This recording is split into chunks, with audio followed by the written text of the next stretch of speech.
말씀 봅니다. 신명기 8장입니다. 구약성경 신명기 8장 1절부터 6절. 오늘은 말씀의 나라라는 제목으로 하나님 말씀 잠깐 나누겠습니다. 기도하겠습니다. 주님, 이 시간에 말씀을 묵상할 때 함께 하시고 우리가 또 아버지의 마음과 아버지의 뜻을 알고 주님이 기대하시는 나라의 백성으로 세워주셔서 주께 영광 돌리게 해주시옵소서. 부탁하며 예수님의 이름으로 기도하옵나이다. 아멘. 지난주에 우리가 잠깐 살펴보았지만 기독교 역사상 한국교회는 무척 특이한 게 하나 있어요. 지난주에 들으셔서 알겠죠. 누군가가 와서 뭘 설명해주고 가르쳐줘서 한국에 기독교가 들어왔다기보다 한국인들이 성경을 우연히 접하게 됐는데 그 성경을 읽다가 하나님을 믿게 돼서 그 성경을 번역하는 일에 동참해서 한국 기독교가, 한국 교회가 시작이 됐다는 거예요. 놀랍지 않습니까? 그러니까 하나님이 얼마나 우리 민족을 사랑하시는지 그냥 말씀을 읽다가 변화돼 버린 거예요. 저번에도 얘기했지만 로스 선교사를 만났던 백씨의 아들, 백씨가 자기 아들에게 야 성경이라는데 뭔지 모르겠다가 뚝 던져줬는데 백홍주는 그것을 읽다가 하나님을 믿게 돼요. 김총성이라고 하는 식자공은 한글로 글자를 찍다가 이게 뭐지? 그거를 읽다가 하나님을 믿게 돼요. 이수정이라는 사람은 일본에 가서 아무리 설명을 해줘도 좋은 말이다 그랬는데 집에 가서 성경을 읽다가 하나님의 마음을 알고 꿈속에서 네 민족에게 이 성경을 줘라 그래서 그 성경을 번역하는 일이 벌어졌어요. 근데 이수정 씨가 재밌는 게 뭐냐, 성경을 번역할 때 1884년에 자기 혼자 번역을 못하잖아요. 근데 이분에게 친구가 있었어요. 당시 불교의 대학자였던 손봉구라고 하는 분이 계셨는데 이분은 불교의 학자니까 얼마나 불교에 철저하겠어요. 근데 이수정이 하나님을 만났다는 얘기를 듣고 간증을 듣고 이 사람도 기독교로 개종을 하고 그때부터 이수정 옆에 붙어서 불교가 아니라 이제는 기독교 학자가 돼서 한글을 번역을 해서 한문을 한글로 번역해서 우리나라의 성경을 번역하는 일이 벌어진 거예요. 놀랍지 않습니까? 이 하나님이 얼마나 우리 민족을 사랑하셨는지 우리가 깨닫게 되는 거예요. 그러므로 우리 신앙은 말씀으로 하나님이 우리를 살리셨다는 거, 우리가 말씀 없이는 못 산다라는 걸 그냥 생각만 해봐도 느낄 수가 있는 거예요. 우리가 예수님 말씀 중에 얘기했지 않습니까? 사람이 떡으로만 살 것이 아니요 하나님의 입으로 나오는 모든 말씀으로 살 것이니라. 이 말씀이 오늘 우리가 읽은 이 신명기 8장에 보면 3절에 모세가 이스라엘 백성들에게 했던 말이에요. 하나님이 광야를 걷고 있는 백성들이 광야 생활하니 얼마나 힘듭니까? 그러면 하나님이 먹을 걸 주는 게 먹을 걸로 살아야 된다 이렇게 말하는 게 당연한 거 아니에요? 근데 하나님은 떡으로 사는 게 아니야. 말씀으로 사는 거야. 그것을 가르쳐주기 위해서 광야로 데려가셨다라는 거예요. 그 광야의 삶을 통해서 그들은 하나님을 더 의지하고 하나님 말씀 없이 살 수 없는 백성이라는 걸 그래서 깨달았다라는 거죠. 참 감사한 거예요. 여러분, 예수님의 이 신명기 인용 말씀 모든 말씀으로 이게 우리 신앙의 온천입니다. 신앙의 온천은 하나님의 말씀이라는 거예요. 오늘 나눌 말씀은 아미가 신학교 다닐 때 한 학기 동안 배운 내용이에요. 이거를 하루에 끝내지 못하지만 딱 2주로 나눠서 간단하게 엄청 요약해서 엑기스만 뽑아서, 물론 다 성경의 내용이고 성경을 가르칠 거예요. 그러니까 성경을 펴서 읽으셔도 되고 여기 써놓은 걸 읽으셔도 돼요. 중요한 건 뭐냐? 우리 신앙의 온천은 그래서 하나님의 말씀이라는 거예요. 우리가 별의별 게 다 있어요. 뭐 은사도 있고 기적도 있고 응답도 있고 다 있어요. 찬양도 있고. 근데요, 그건 다 주변 신학이라고 해요. 주변적인 거예요. 가장 핵심적인 건 뭐냐? 말씀으로 돌아오는 거예요. 여러분, 제 누나의 남편이 목사님인데 젊어서 얼마나 능력이 뛰어나는지 막 기적을 행하고 병을 고치고 사람을 치유하고 엄청난 기적들이 일어나요. 지금도 그거를 해요. 기도원처럼. 근데도 설교단에 올라와서 뭐라 그런지 아세요? 내가 사람들을 너무 많이 치료해보고 기도해봤는데 그걸로 사람이 바뀌지 않더라. 사람이 바뀌는 건 하나더라. 말씀. 그래서 나는 말씀을 너무 공부를 안 해서 말씀을 제대로 가르치고 싶은데 너무 마음이 아프다. 그러면서 말씀을 가르치려고 애를 쓰더라고요. 맞습니다, 여러분. 우리가 찬양을 하건 기도를 하건 응답을 하건 기적을 체험하건 복을 받건 그건 다 주변적인 거예요. 우리에게 진짜 필요한 건 말씀이에요. 말씀이 우리에게 생명을 주고 말씀이 우리를 변화시키고 말씀이 우리를 성장시키는 거예요. 그래서 여러분, 하나님의 사람은 말씀의 사람이에요. 말씀의 사람. 여러분, 그래서 하나님의 나라가 뭐냐? 말씀의 나라예요. 말씀의 나라. 왜? 여러분, 하나님의 나라라는 건 우리가 성경을 구속사라고 그래요. 구속사. 하나님이 인류를 구속하기에 끌고 오는 역사예요. 이 역사의 중심에는 구약은 오실 메시아, 신약은 오신 메시아에 대한 두 언약을 얘기하고 있단 말이에요. 즉 메시아가 오셔서 메시아가 하나님 나라를 이 땅에 세우시고 약속하신 것이 성취되는 것을 우리는 구속사의 성취라고 그래요. 근데 이 메시아의 나라에서 핵심이 뭐냐? 메시아가 하나님의 나라를 통치할 때 말씀으로 통치한다는 거예요.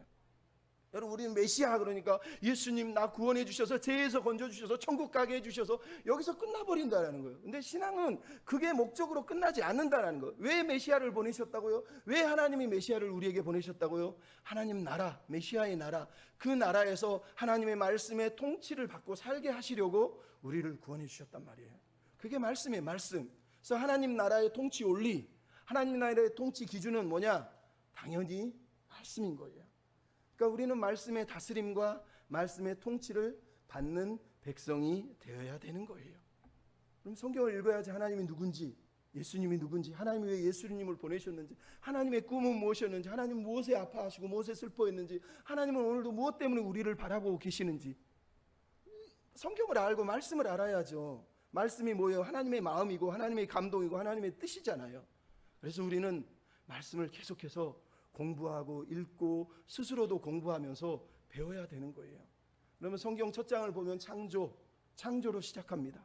창조를 뭘로 했어요? 말씀으로. 여기엔 두 가지가 있어요. 물론 많지만 오늘은 짧게 설명해요. 하나는 뭐예요? 질서란 말이에요. 질서. 하나님의 말씀은 땅이 혼돈하고 공허했던 그 흑암이 가득하던 곳에 말씀이 임하니까 질서가 잡혔다는 거예요. 우리 인생도 혼돈하고 공허하지만 말씀이 들어오면 질서가 잡히는 거예요. 인생이 뭔지 모르고 살다가 말씀 때문에 삶이 바뀌잖아요. 신약 성경은 요한복음 1장에 예수님이 말씀이 육신이 됐다는데 말씀이 태초에 있었다는 해서 말씀이라고 그래요. 이 헬라어 로고스라는 단어가 뭐냐? 우주의 질서, 원리란 뜻이에요. 그러니까 구약 성경을 읽으면서 신약으로 헬라어로 번역하면서 말씀이 뭐냐? 로고스라는 거. 로고스. 우리 인생의 질서, 우주의 질서를 부여하는 게 말씀이라는 거예요. 말씀이 있을 때 우리 삶의 질서가 잡히는 거예요. 또 하나가 뭐예요? 창조 세계는 하나님의 비전이 이 창조 세계에 있다는 거예요. 하나님이 세상을 지으셨을 때 하나님의 꿈이 있었다니까요. 여러분, 성경을 읽을 때마다 내 꿈, 내 비전 말고 하나님의 꿈이 있었다는 걸 처음부터 성경은 시작하는 거예요. 창세기 1장부터. 자꾸 근데 교회 와가지고 하나님의 꿈은 외면하고 내 꿈만 이루려고 하니까 내 꿈이 안 이루어지면 섭섭하잖아요. 기도 응답해서 감사하지만 응답을 못 받아도 감사할 정도로 신앙이 자라가야 돼요. 아직 신앙이 어린 사람들은 지금은 기도 응답 받는 게 행복하죠. 근데 나중에도 기도 응답을 받아야 되는데 나중에 기도 응답을 안 해주면 갑자기 하나님이 날 버리셨나 이러면서 시험이 들어요. 그러면 안 돼요. 여러분, 우리에게 하나님이 처음에는 응답해 주시다가 나중에는 천천히 응답 안 하시는 것 같은 이유는 내 중심이 아니라 나를 하나님 중심으로 이렇게 옮기셔서 하나님의 꿈, 하나님의 비전, 하나님의 마음을 배우라고 우리를 끌고 가는 거예요. 그래서 그런 거거든요. 근데 여러분, 하나님이 이렇게 창조하신 다음에 뭘 했어요? 에덴 동산을 지으셨단 말이에요. 에덴 동산 얼마나 아름답습니까? 이 하나님이 온 인류에게 주고 싶은 평화로운 안식과 샬롬의 나라가 바로 에덴 동산이 모형이에요. 모형. 근데 에덴 동산에 뭐가 있었어요? 선악과가 있었단 말이에요. 선악과는 뭐예요? 기준이란 말이에요. 기준. 너희가 세상을 살 때 기준을 가지고 살아라. 기준이 뭐예요? 이거를 캐논이라고도 할 수 있지만 다른 단어로 우리는 경계선, 바운더리라고 합니다. 즉 내가 넘어갈 선과 넘어가지 않을 선, 경계를 정하는 울타리를 선악과라고 그러는 거예요. 무슨 얘기인지 알겠어요? 선악과를 하나님이 제시한 이유는 선악과가 뭔지, 선악과가 맛있는지, 선악과는 어떻게 만들었는지, 선악과를 먹으면 뭐가 어떻게 변하는지가 아니에요. 선악과를 먹지 말라는 기준을 통해서 내가 인간임을, 하나님이 아님을, 우리가 신이 아님을 경계 지어주는 거예요. 거기를 넘지 않음으로 해서 나는 하나님을 예배하는 존재라는 걸 그 경계선을 그어주는 게 선악과란 말이에요. 그게 하나님의 마음이에요. 그러니까 말씀은 우리에게 기준을 제시하는 거예요. 하나님의 뜻과 하나님의 뜻이 아닌 것을 분별하게 해준단 말이에요. 근데 인간이 어떻게 해요? 그 기준을 넘어가잖아요. 아담과 하와가 타락한 이유가 뭐예요? 결국은 선악과를 따먹었잖아요. 그걸 우리는 뭐라고 그래요? 불순종이라고 그래요. 죄는 불순종이, 말씀을 어기는 거예요. 그건 다 하시는 거예요. 그러니까 하나님이 이런 아담과 하와의 타락을 보면서 얼마나 마음이 아프셨겠어요. 하나님이 그렇다고 니놈들 내 말 안 들었으니까 니네들 다 저주받아서 멸망해라 이랬습니까? 아니요. 아담과 하와는 타락했지만 하나님은 여전히 하나님의 꿈을, 하나님의 비전을 가지고 계셨어요. 그 비전을 우리가 몇 번 얘기했지만, 늘 얘기할 거지만, 계속해서 얘기할 거지만 또 들으셔야 돼요. 자, 함께 읽어볼까요? 다 못 읽으니까 3절 4절만 읽겠습니다. 시작. 그가 그의 눈에 보이는 대로 심판하지 아니하며 그의 귀에 들리는 대로 판단하지 아니하며 그의 입에 막대기로 세상을 치며 그 입술의 기운으로 악인을 죽일 것이요. 하나님이 다스릴 나라, 메시아의 나라, 이 세계의 후손으로 태어날 메시아의 나라의 메시아가 뭘 한다고요? 그 입의 기운으로, 그 입술의 기운으로 세상을 통치하고 심판한다는 거예요. 즉 말씀으로 다스릴 거라는 거예요. 메시아가 오시는 이유는 말씀으로 다스리기에 오는 거예요. 말씀으로. 그래서 우리가 잘 아는 말씀 다 같이 시작. 이는 무디 바다를 덮음같이 여호와를 아는 지식이 세상에 충만할 것임이니라. 이게 하박국 2장 4절에도 똑같은, 다른 선지자가 똑같은 말을 한단 말이에요. 즉 하나님이, 이게 비전이에요. 비전. 모든 사람이 하나님을 아는 지식, 하나님의 말씀을 알고 하나님을 아는, 그래서 하나님만 예배하는 존재가 되는 거, 이게 하나님이 품으신 비전이란 말이에요. 이 비전, 물이 바다를 덮는 비전을 에스겔은 이렇게 표현을 했어요. 그가 나를 성전으로 데려갔는데 성전 문지방에서 물이 흘러나왔다고 그래요. 그 물이 바다로 이르렀대요. 근데 바다로 이르니까 뭐 돼요? 물이 이르는 곳마다 모든 것이 번성하고 과일이 맺고 열매가 맺고 모든 것이 새 열매를 맺었다는 거예요. 근데 그 물이 어디서 나왔다고요? 성소를 통해서 나왔다는 거예요. 이 말의 핵심은 성소에서 나온 게 물이었다는 걸 얘기하는 게 아니라, 물이 바다를 덮는 것 같은 것처럼 하나님이 성소로부터 나온 그것이 온 세상을 덮고 치유하고 변화시켰다는 거예요. 그게 뭐라고요? 말씀이란 말이에요. 말씀. 성소에서 흘러나오는 물이라는 건 성소로부터 쏟아져 나오는 하나님의 말씀. 그래서 우리가 이사야 2장에 보면 3절 4절에 뭐라고 그래요? 말일에 모든 사람들이 오라, 우리가 여호와의 산에 오르자, 여호와의 전에 올라서 여호와의 말씀을 배우자, 이렇게 얘기하는 게 하나님이 이 비전 때문에 이 얘기를 하시는 거예요. 그래서 마지막에 우리가 에레미야 31장에 보면 하나님의 비전이 한 번 더 나와요. 보라, 말일에 내가 그날에 언약을 세우겠다. 언약의 내용이 뭐예요? 나의 법을 그들 속에 두고 나의 마음을 그들에게 기록하여서 그들이 아무도 너는 여호와를 알아라 얘기하지 않아도 여호와를 다 아는 것, 모두가 다 여호와를 알아서 섬기는 그거, 이게 하나님이 품으신 거예요. 우리 민족에게 처음 얘기했던 것처럼 성경이 들어왔던 이유도 그거란 말이에요. 말씀을 누가 가르쳐주지도 않는데 성경을 읽다가 듣다가 배우다가 가르쳐, 너 여호와를 알아 말하지 않아도 여호와를 알아버리는 게 우리 민족이었다는 거예요. 얼마나 감사합니까? 이 하나님의 마음이에요. 그러니까 교회 다니면서 뭐가 제일 중요하냐? 말씀이 말씀을 사랑하는 사람이 돼야 돼요. 이 비전을 하나님이 놓지 않으셔서 뭘 한 거예요? 아브라함을 부르신 이유가 거기 있단 말이에요. 여러분, 아브라함을 부르셨을 때 어떻게 했어요? 하란에 있는데 너는 네 본토 친척 아비 친척을 떠나서 내가 지시하는 땅으로 가라고 명령을 하셨단 말이에요. 왜 가라고 합니까? 복을 주게 하려고. 네가 복이 되고 복을 받아서 복이 돼서 복을 나눠주게 하려고, 모든 민족에게 복을 누리게 하려고. 아브라함이 부르신 이유가 뭐예요? 복을 주려는 거란 복. 근데 그 복이 뭐예요? 다 같이 읽겠습니다. 시작. 내가 그로 그 자식과 권속에게 명하여 여호와의 도를 지켜 의와 공도를 행하게 하려고 그를 택하였나니. 하나님이 아브라함을 택하신 이유, 아브라함에게 복을 주겠다는 그 복의 내용이 뭐냐? 그가 하나님의 공도, 하나님의 말씀, 하나님의 도를 지켜서 모든 민족이 하나님의 말씀을 알고 여호와를 아는 일에 이르기를 원해서 아브라함을 부르신 거예요. 그러니까 여러분, 아브라함은 믿음의 조상, 뭐 아브라함은 거부였네 막 이러면서 나도 아브라함처럼 부자 되게 해주십시오, 뭐 믿음으로 뭐 그런 기도하지 마세요. 진짜 기도는 뭐냐? 나도 아브라함처럼 하나님이 택하신 그 이유를 알아서 말씀을 알고 말씀을 깨달아서 말씀의 도를 전하는, 그게 복이 되고 만민에게 축복이 된다는 걸 아는 사람이 돼야 되는 거예요. 하나님이 그런 마음을 우리에게 요구하시는 거예요.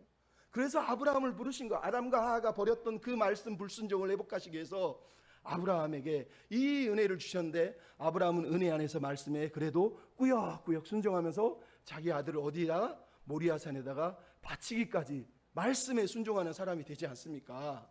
그게 아브라함을 부르신 이유예요. 아브라함만 불렀습니까? 아브라함을 통해서 민족을 만들겠다고 했어요. 그 민족이 뭐예요? 이스라엘 민족이잖아요. 이스라엘 민족이 애굽에서 광야 생활하기 전까지 엄청난 수가 많았는데 출애굽하고 나서 그 많은 사람들이 어디로 가요? 시내산으로 갔더니 하나님이 시내산에서 이스라엘 백성들을 통해서 선포한 말씀이 뭐예요? 너는 제사장 나라가 되고 거룩한 백성이 되리라. 제사장 나라, 거룩한 백성. 아브라함에게 품으신 비전이 바로 이거였단 말이에요. 이스라엘 백성 모두가 거룩한 나라, 제사장 나라, 거룩한 백성이 되는 거예요. 어떻게 된다고요? 바로 앞구절에 써 있잖아요. 너희가 내 말을 듣고 내 언약을 지키면이에요. 하나님의 말씀을 듣고 하나님 말씀을 지킬 때에 이스라엘이 제사장 나라가 되는 거예요. 말씀도 안 지키는데 안수해주고 기름 부어줬다고 내가 제사장이 되는 게 아니란 말이에요. 하나님의 마음은 하나님의 말씀, 하나님의 언약을 묵상하고 지키고 그게 복이 되기 위해서 살기를 원하시는 거예요. 이 비전을 모세가 깨달았어요. 그래서 모세가 이스라엘 백성을 출애굽시키고 나서 시내산뿐만 아니라 광야로 40년 동안 이스라엘을 끌고 다녀요. 그러면서 이스라엘을 향해서 모세가 뭘 했다고 써 있습니까? 모세가 출애굽기에 보면 하나님으로부터 주신 말씀을 다 백성들에게 전달했다고 얘기해요. 신명기는 모세의 설교라고 그래요. 모세가 이스라엘 무리를 향하여서 선포한 말씀이 신명기 전체, 그러니까 신명기 1장부터 마지막 장은 다 모세의 설교예요. 설교를 왜 했다고요? 하나님의 말씀을 가르치려고 설교를 한 거예요. 그러니까 신명기는 말씀을 가르치는 내용. 이스라엘 백성이 광야에서 가나안으로 들어가기 전에 모세는 이 백성이 가나안 땅에 들어갈 때 그냥 들어가면 안 돼요. 말씀의 백성, 제사장 백성이 돼서 들어가야 됐단 말이에요. 그래서 이들에게 말씀을 가르친 거예요. 그래서 말씀을 가르치는 내용이 뭐예요? 이스라엘아, 네 하나님 여호와께서 너에게 요구하는 것이 무엇이냐? 여호와를 경외하고 그 도를 행하며 마음을 다하고 뜻을 다해서 하나님을 사랑하고 섬기는 것이라는 거예요. 네 행복을 위하여 내가 명하는 여호와의 명령과 규례를 지키라는 거예요. 여러분, 이게 아버지만 모세가 깨달은 마음이에요. 하나님은 여전히 우리가 진짜 행복한 백성으로 살기를 원하시는데 그 행복이 어디서 오느냐? 말씀을 지킬 때, 말씀을 따라 살 때, 여러분 그 행복이 온다. 행복하십니까? 옆 사람한테 인사하세요. 행복하게 사세요. 말씀을 듣고 말씀을 기억하고 말씀을 통해서 사는 거예요. 자꾸 말씀을 읽으면요 총명이. 저희 어머니가 연세가 지금 90이 다 돼 가시는데도요 매일 성경을 읽어요. 몸도 막 다쳐가지고 그런데도 얼마나 총명한지. 역시 말씀의 능력이다. 말씀을 안 읽으면 안경 쓰고 있어도 내가 안경 어디다 놨지 막 이러고요. 전화 걸면서 기다려, 나 전화를 못 찾았어 막 이러는 일이 벌어진다니까요. 그게 총명을 잃을 때 그러는 거예요. 말씀을 읽으면 전화가 여기 있네, 안경이 여기 있네. 그러면 그런 말씀의 사람들이 되셔야 되세요. 그렇게 모세만 부르신 게 아니라 모세를 통해서 말씀을 배운 여호수아가 가나안 전쟁을 합니다. 여리고를 무너뜨렸습니다. 이제 아이성만 무너뜨리면 됩니다. 근데 아이성에서 무슨 일이 벌어져요? 그냥 아간이라는 놈이 나쁜 짓을 범해서 이스라엘 백성들이 다 저주를 받게 만들었어요. 아이성을 무너뜨리면 돼요. 근데 여호수아가 그때 뭘 했다고요? 전쟁 중인데 전쟁하는 백성들을 다 끌어모으고 전쟁을 스톱시켰다는 거예요. 그리고 그 자리에서 뭘 했어요? 하나님의 말씀을 하루 종일 낭독을 했다는 거예요. 어떻게? 어린아이에서 모든 여자 어른들까지 다 하나님 말씀을 하나도 남김없이 다 듣도록 말씀을 가르쳤다는 거예요. 여러분, 우리가 세상을 이기는 힘은 여기에 있는 거예요. 전쟁에서 빨리 얻는 게 중요한 게 아니에요. 바르게 얻는 게 중요해요. 그러려면 말씀이 필요한 거예요. 말씀. 여호수아는 군대 장관이신 여호와 하나님의 말씀을 가장 중요하다고 합니다. 영적 전쟁의 무기가, 우리가 에베소서에서 영적 전쟁의 무기가 말씀의 검, 성령의 검인 말씀이라고 하는 것처럼 말씀이 이 전쟁에서 너무 중요한 거예요. 그래서 지금 막 가나안을 정복해도 되는 상황인데 뭐 아이성 하나 내버려두고 다른 데 정복해도 되는데 그렇게 안 하는 이유가 뭐예요? 우리가 제사장 나라, 말씀의 백성, 말씀의 나라를 세울 사람인데 말씀을 어기고 살면 되겠느냐 해서 여호수아가 전쟁을 멈춘 거란 말이에요. 그럼 그래서 교회는 항상 생각해야 돼요. 일이 먼저가 되면 안 되고요, 말씀이 먼저가 돼요. 말씀으로 영혼을 살리는 일이 먼저예요. 그거 없이 나 혼자 바쁘고 나 혼자 일하는 건 나를 죽이는 거예요. 나를 죽이는 거. 우리 모두가 마찬가지. 그래서 우리는 말씀의 사람이 돼야 돼요. 그렇게 여러분, 하나님은 여호수아를 통해서도 말씀의 백성이 되기를 원하세요. 근데 여러분, 사사기 우리가 배웠잖아요. 난리가 나잖아요. 말씀을 버리고 하나님도 버려버리고 지들 마음대로 살잖아요. 지 눈에 보기 좋은 대로. 말씀이 아니라 지 눈에 보기 좋은 대로. 그래서 하나님이 누굴 보내세요? 선지자를 보내세요. 여러분, 선지자의 소명이 있어요. 선지자가 누구냐? 선지자라는 사람들은 모세처럼 모세님의 말씀을 듣고 그것을 가르치는 사람. 즉 선지자는 하나님이 입에다가 말씀을 주는 사람이에요. 우리는 선지자 그럼 막 꿈을 꾸고 환상을 보고 미래를 예언하고 이러지만 원래 선지자가 뭐 하는 사람이냐? 하나님의 말씀을 받아서 대언하는 사람. 나비라고 하는 히브리어 언어가 선지자란 뜻이에요. 말씀을 대언하는 사람이에요. 대언하는 사람. 여러분, 쉬운 예로 예레미야를 보세요. 예레미야 선지자를 하나님이 부르는데 이렇게 불러요. 너는 아이라 하지 마라. 너는 아이라고 하지 마라. 내가 누구에게 보내든지 가고 내가 너에게 무엇을 명령하든지 그것을 말하라는 거예요. 그 한마디 더 하시죠. 내가 손을 대시면서 내 입에 내 말을 두었다. 이게 선지자예요, 선지자. 그러니까 하나님의 사람 사역자는 무엇보다도 여러분들 다 따지고 보면 하나님 말씀 사역자예요. 내 입에 하나님이 손을 대셔서 말씀이 내 입에 가까이 와 있는 사람이에요. 이사야서를 보세요. 이사야가 하나님을 보고 나서 막 나는 죽을 것 같아요 그랬더니 하나님이 천사를 보내서 스랍들이 와서 입술에다가 탁 대잖아요. 그리고 나서 소명이 시작된단 말이에요. 누가 갈고 제가 갈게요. 무슨 얘기입니까? 말씀을 전할 사람은 말씀으로 입이 치유되는 거, 말씀으로 영혼이 치유되는 일이 먼저 있어야 되는 거예요. 나는 개판 5분이면서 말씀을 전하는 거 하나님의 영광을 가리는 거예요. 이게 선지자예요. 그러니까 하나님이 선지자를 세우셨을 때는 말씀을 전하기 위해서 세운 거예요. 그러니까 모세와 같은 선지자, 나와 같은 선지자 하나를 세운다고 말했는데 마지막에 그 하나가 예수님이 되지만 이 선지자의 모형으로 계속 선지자가 나오는 이유가 그거예요. 선지자들이 하는 일은 꿈꾸고 예언하고 야 기도해주고 안수받고 너 비전을 가르쳐 네 가족 잘 되게 해줄게. 그건 가짜예요. 진짜 선지자는 하나님의 말씀을 전해요. 하나님의 말씀을. 여기저기 머리 드밀지 마시기 바랍니다. 네? 머리 그거 드밀다가 나중에 머리 다 빠져요. 여러분, 그래서 우리가 아는 첫 번째 선지자가 누가 나옵니까? 모세도 선지자였지만 사무엘이라고 하는 사람이 선지자예요. 사사시대의 말씀이 희귀해서 사람들이 말씀이 도무지 뭔지를 모르는 그 시대에 하나님의 어린 사무엘을 세우세요. 그랬더니 무슨 일이 일어나요? 사무엘이 자라매 그와 함께 하시니 그 입의 말이 하나도 땅에 떨어지지 아니하였다. 모든 사람이 선지자 사무엘을 보고 하나님이 세운 선지자였구나 라고 인정을 했다는 거예요. 사무엘이 꿈을 꿔서 기적을 일으켜서 병을 치료해서 복을 받아서 그랬다고요? 아니요. 하나님의 말씀이 선언되고 말씀을 증거하니까 사람들이 진짜 선지자구나 라고 했다는 거예요. 근데 이 사무엘이 뭐 했다고요? 사는 동안.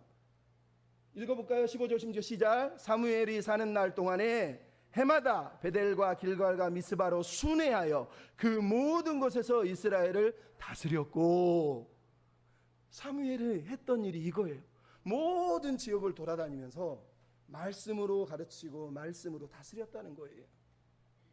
이게 하나님이 아브라함에게, 이스라엘에게, 모세에게 계속해서 물려주고 있는 말씀의 나라, 하나님의 나라를 향한 사역자 한 모습이에요. 뿐만 아니라 우리가 아는 다윗은 어떻습니까? 어려서부터 하프로 노래하고 하나님을 찬양하고 나이가 들어서도 하프를 타면서 하나님을 찬양하는, 말 그대로 노래하는 사람, 노래로 말씀을 가르치고 노래로 말씀을 증거했던 사람이 다윗 왕이란 말이에요. 사무엘하 23장 1절에 뭐라고 나와요? 이스라엘은 노래 잘하는 자가 말한다. 저번에도 말했지만 단순하게 노래를 잘하는 싱어라고 말하고 있는 게 아니라 말씀을 노래하는 거예요. 말씀을. 왜? 하나님이 말씀을 자기 입에 뒀기 때문에. 그래서 다윗은 말씀을 사랑하고 말씀을 지키고 말씀을 노래하는 사람이에요. 이 다윗이 쓴 내용 중에 가장 아름다운 시편이 어디예요? 시편 19편이란 말이에요. 여호와의 말씀, 율법은 완전하여 영혼을 소생케 하고 확실하여 우둔한 자를 지혜롭게 하고 교훈은 정직하여 마음을 기쁘게 하고 계명은 순결하여 눈을 밝게 하고 여호와의 도는 정결하여 영혼까지 이르고 법은 진실하여 의롭고 금 순금보다 더 꿀송이보다 더 달고 사모하여 주의 종은 이것으로 경고를 받고 이것을 지킴으로 상이 큽니다. 이게 다윗이 깨달은 말씀의 은혜예요. 그래서 시편 119편 우리가 잘 알잖아요. 엄청난 시편 중에 가장 긴 시편을 다윗이 썼는데 내용이 다 뭐라고요? 말씀 사랑. 여러분, 하나님의 마음을 깨달으니까 다윗이 이렇게 성경이 이것을 우리에게 들려주잖아요. 조금만 더 갑시다. 여러분, 이제 성경에 보면 여호사밧이라고 하는 임금이 나옵니다. 여호사밧이라고 하는 임금은요, 얼마나 하나님 보시기에 정직했는요, 그 땅에 있는 모든 우상, 모든 것들을 다 때려 부수고 모든 우상을 끌어내리는 사람. 나중에 보면 전쟁에 나갔는데 전쟁할 때 뭘 했다고요? 무기를 들고 싸우는 게 아니라 모든 사람들을 찬송하는 찬양대로 세워놓고 적군이 몰려오는데 찬송을 불렀다니요. 찬송을. 왜? 하나님이 찬송하라 했으니까. 하나님이 싸워서 이긴다 하셔요. 전쟁은 여호와께 속한다 말씀하시니까. 전쟁하지 않고 찬양을 했어요. 그랬더니 적들이 하나님이 치셔가지고 스스로 자중질환해서 무너졌다고 말하는 거예요. 근데 이 여호사밧이 어떤 사람인 줄 아세요? 써있죠. 그가 왕에 앉은 지 3년 만에 방백들을 보내서 유다 여러 성읍을 돌아다니면서 말씀을 가르치게 했다는 거예요. 뿐만 아니라 레위인들을 세우고 제사장들을 세워서 율법책을 가지고 다니면서 모든 성읍에 두루 다니면서 말씀을 가르쳤다는 거예요. 여러분, 이게 여호사밧 임금이 하나님의 비전, 하나님의 꿈이 뭔지를 알아서 했던 일이에요. 임금이 됐는데 혼자 배 떵떵 부리고 살아야 되는데 그게 아니라 우리는 하나님의 제사장 나라지, 말씀의 나라지. 그러면서 레위인들과 제사장들과 방백들을 동원해서 모든 성읍들을 돌아다니면서 말씀을 가르치겠다니까요. 얼마나 하나님이 기뻐했겠어요. 근데 나중에 아합과 결탁을 해서 선지자가 심판을 하고 책망을 합니다. 회개합니다. 그리고 나서 나중에 19장 4절에 이렇게 썼어요. 여호사밧이 예루살렘에 살더니 다시 나가서 브엘세바에서 에브라임 산지까지 민간에 두루다니면서 그들의 조상 하나님께 돌아오게 했다. 다시 말씀을 가르쳤다는 거예요.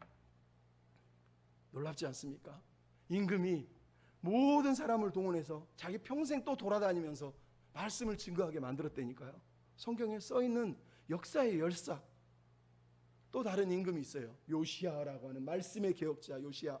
물론 이 사람은 이스라엘의 가장 마지막 성군이기도 하지만 30년 후에는 나라가 멸망하지만 이 사람은 어려서부터 임금이 되어서 하나님을 사랑하게 돼요. 그러다가 어느 날 성전을 수리하는데 성전 수리하는 도중에 율법책이 발견된 거예요. 율법책. 그래서 임금 앞에 율법책이 발견됐습니다. 그거를 좀 읽어보세요. 그랬더니 서기관 사반인가 하는 사람이 성경을 읽어요. 성경을 읽자마자 그 말씀을 듣는 요시야가 무릎을 꿇고 옷을 찢고 엉엉 울어요. 자기가 말씀을 평생 몰랐구나. 그리고 백성을 다 끌어모아요. 그랬더니 백성들이 남녀노소를 막론하고 다 모여왔다고 역대하 34장 30절에 말을 하고 있어요. 다 끌어모은 사람들에게 요시야 왕이 뭐를 했느냐? 왕이 언약을 백성들하고 하나님과 중간에서 언약을 맺게 해요. 그래서 마음을 다하고 목숨을 다해서 그 계명과 법도와 율례를 지키고 이 언약의 말씀을 우리가 이루자, 말씀으로 살자, 이렇게 언약을 맺었다는 거예요. 여러분, 지금 성경에 흘러오고 있는 말씀의 나라를 세우기 위해서 하나님이 어떻게 사랑하시는지 보세요. 하나님은 그냥 말씀을 막 던지면 되는 게 아니라 말씀을 사랑하는 사람들을 세우셔서 그들을 통해서 일하시잖아요. 그리고 우리가 마지막에 본 구약의 마지막 사람, 물론 많지만 마지막 사람이에요. 에스라. 우리는 이미 느헤미야 8장에서 봤잖아요.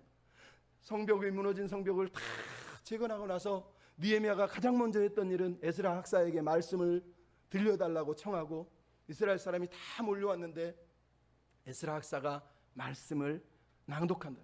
성경을 말씀을 펴자마자 사람들이 다 일어나서 아멘 아멘 하면서 말씀을 듣습니다. 그러다가 무슨 일이 벌어져요?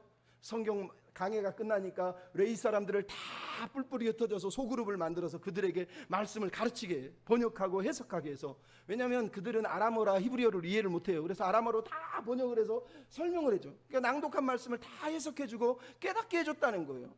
여러분, 말씀이 선포되는 게 중요한 게 깨닫는 게 중요하단 말이에요. 그걸 깨닫게 하고 가르쳤다는 걸 우리가, 그래서 백성들이 그 말씀을 듣고 다 울며 회개했다라는 걸 우리가 알아요. 근데 그리고 끝났나요? 그 다음날 백성들이 또 에스라에게 몰려가가지고 말씀을 가르쳐주세요, 말씀을 가르쳐주세요. 여러분, 이 사람이 진짜 크리스찬인 거예요. 복 받게 해주세요, 병 낫게 해주세요, 기도 응답해 주세요. 그것도 필요해요. 하지만 진짜 믿음의 사람은 나라가 다 망개지고 무너진 그 상황에서도 깨달은 게 말씀이었다. 말씀. 내가 사는 길이 말씀이구나. 우리가 사는 길이 말씀이구나.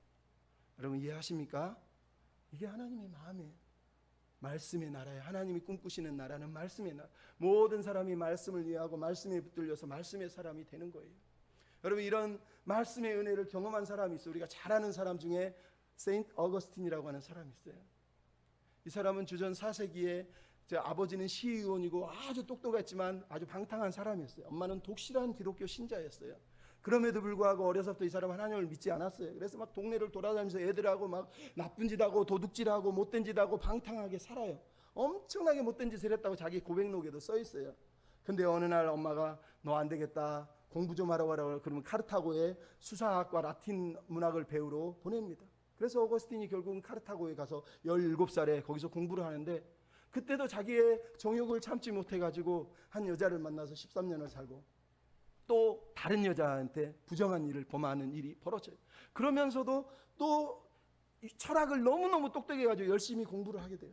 근데 철학을 공부하다 보니까 자기가 뭔가를 잊고 있는 거예요. 진리를 알고 싶은데 진리가 뭔지 궁금해졌다는 거예요.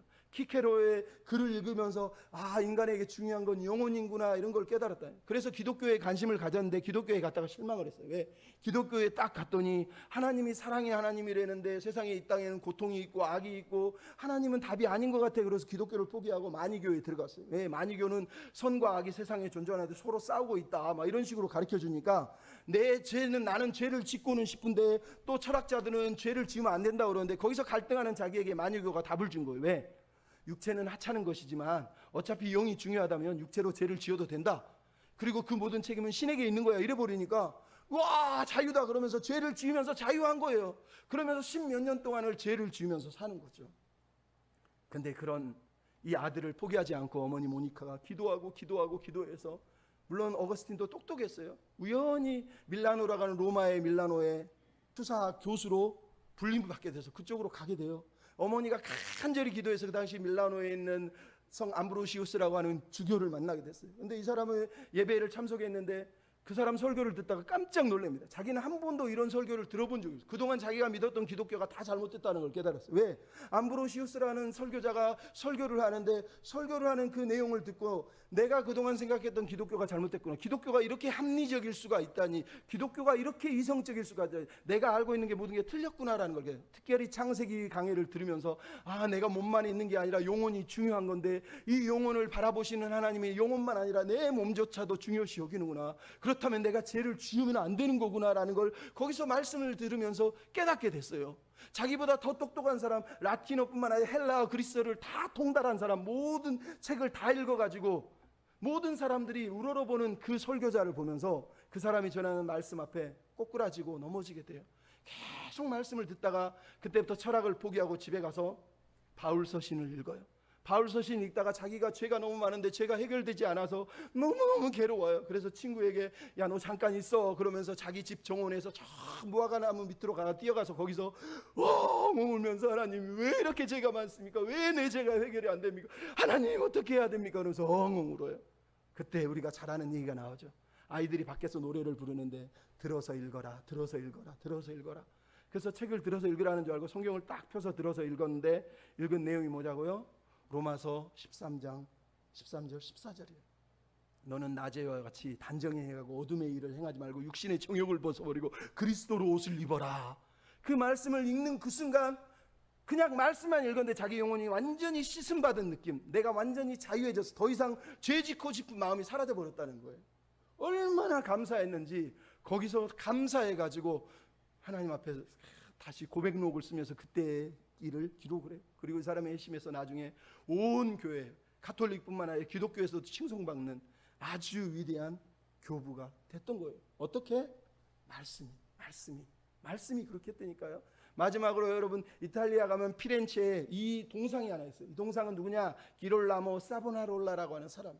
이 사람은 어려서부터 좀 어렵게 살았지만 설교를 듣다가 내가 목사가 되고 싶구나, 신부가 되고 싶구나. 그 당시에는 신부였으니까. 그래서 신학을 공부하게 돼요. 신학을 공부하고 열심히 공부해서 설교자로 나섰는데 사람들이 자기를 무시했어요. 왜? 사투리의 억양이 좀 마음에 안 든다 이거였죠. 그럼에도 불구하고 이 사람이 얼마나 뜨거웠는지 전국을 돌아다니면서 이탈리아를 순회를 하는데 그 설교에 하나님의 은혜를 부으셔가지고 막 불처럼 말씀이 쏟아지는데 사람들이 막 너무 놀래가지고 몰려들기 시작했어요.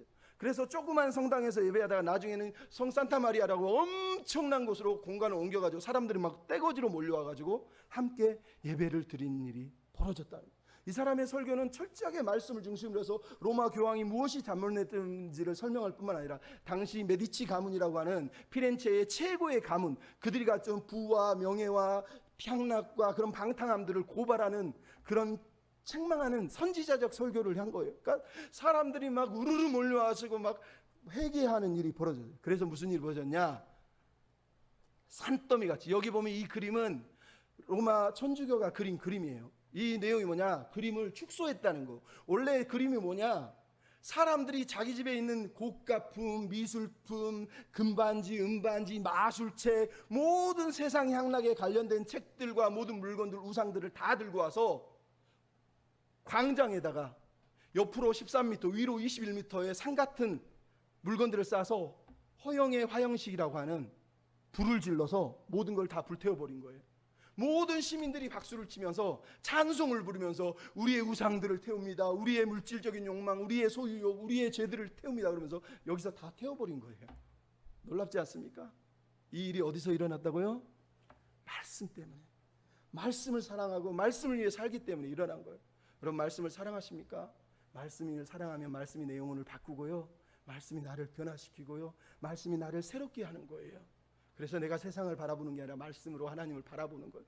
여러분, 졸 칼빈이라고 하는 사람이 기도 내용 중에 이런 기도가 있어요. 하나님, 저희는 하나님의 지혜를 거부하는 질병에 걸려 있지만 다행히 불치의 병은 아닙니다. 이 질병을 고쳐주셔서 진정으로 회개하고 온전히 순종하게 하셔서 당신의 말씀, 모세와 선지자를 통해 계시한 그 진리로서 나를 다스려 주시는 것 외엔 나는 아무것도 바라지 않습니다.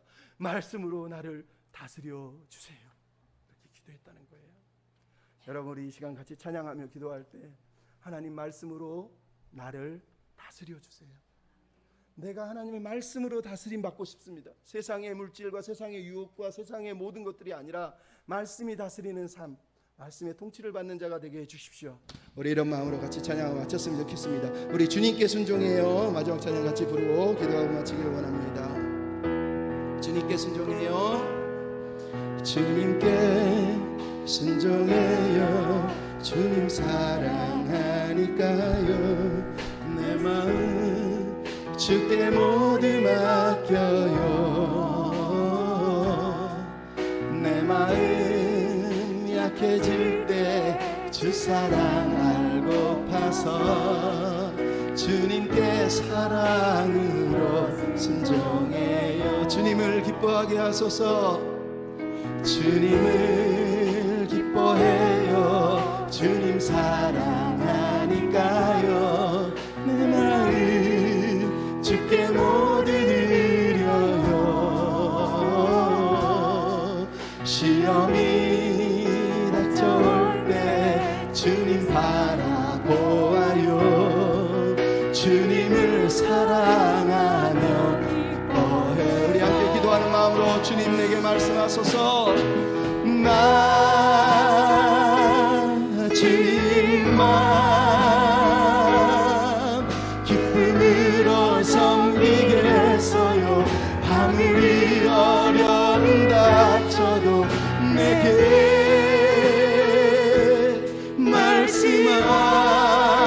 말씀하소서. 주님 뜻 따르게 나 주님만 섬기게 하여 주소서. 나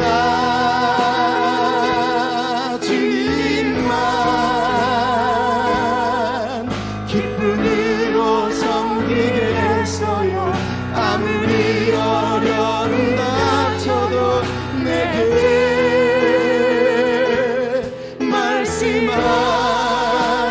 말씀하소서.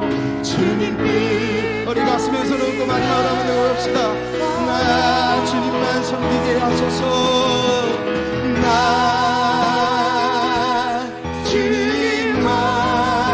주님만 기쁨으로 섬기겠어요.